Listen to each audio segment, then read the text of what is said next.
ជាដំបូងខ្ញុំបាទសូមជម្រាបសួរទៅកាន់អ្នកគ្រូនិងសួស្តីអ្នកទាំងអស់គ្នាខ្ញុំបាទមកពី Farmer Market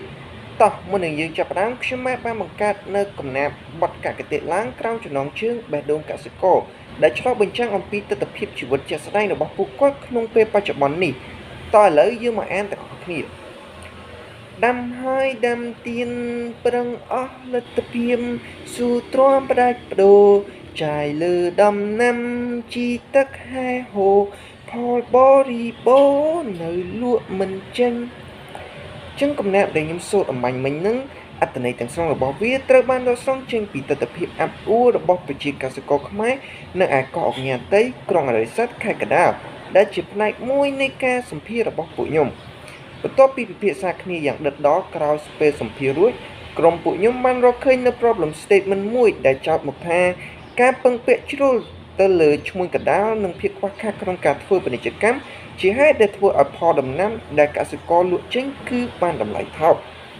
ចឹងដើម្បីដោះស្រាយនៅវិបត្តិទាំងអស់នេះបានក្រុមរបស់ពួកខ្ញុំបានសម្រេចចិត្តបង្កើតនៅកម្មវិធី app មួយដែលមានឈ្មោះថា Farmer Market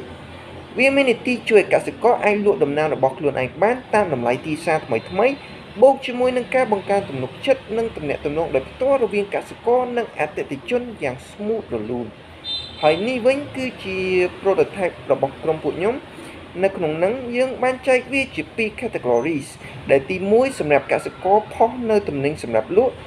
ឯទី2សម្រាប់អតិថិជនចូលទៅទិញទំនិញរបស់ប្រជាកសិករចឹងនៅក្នុង buyer category ដំបូងអតិថិជនត្រូវបង្កើត account ឬ login សិនរួចហើយអតិថិជនអាចអូសមើលផលិតផលទំនិញដែលកសិករបានផុសលក់ក្រោយមកគាត់អាចជាវទំនិញដែលគាត់ចង់បានបង់លុយជាសាច់ប្រាក់តាមធនាគារហើយថែមទាំងមានការដឹកជញ្ជូនទៀតផងចំណែកឯខាង seller category វិញប្រជាកសិករអាចថតផុសរូបភាពទំនិញរបស់ខ្លួនឯងបូករួមទាំង description សម្រាប់សរសេរពីឈ្មោះទីតាំងតម្លៃនិងលេខទូរស័ព្ទសម្រាប់ឲ្យខាង buyer category បានឃើញនិងទំនាក់ទំនងទៅរកចំពោះគុណសម្បត្តិដែលទទួលបានពី app Farmer Market រួមមានទី1សុខភាពនិងសុវត្ថិភាពជាចម្បងទៅលើទំនិញនិងការវេលុយទី2អតិថិជនមានជម្រើសច្រើនក្នុងការរើសនៅផលិតផលដែលខ្លួនឯងពេញចិត្តទី3គឺលក់តាមតម្លៃទីផ្សារថ្មីៗហើយអតិថិជនអាចទៅទិញទំនិញដែលផ្ទាល់ពីកសិករក៏បានដែរសម្រាប់ target audience គឺពួកខ្ញុំចង់សម្ដៅទៅលើអ្នកកសិករដែលចង់លក់ទំនិញអនឡាញនិងអ្នកទីក្រុងដែលមានអាយុចន្លោះពី18ទៅ60ឆ្នាំដែលចូលចិត្តបន្លែផ្លែឈើស្រស់ៗនិងចង់ទិញទំនិញ directly ពីប្រជាកសិករ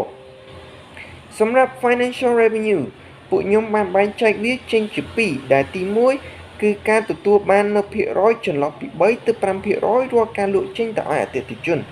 ទី2គឺការបើកសិទ្ធឲ្យក្រុមហ៊ុនដទៃទៀតធ្វើ advertising ក្នុងតម្លៃពី$0.1ទៅ$1សម្រាប់ ad 1000រូបភាព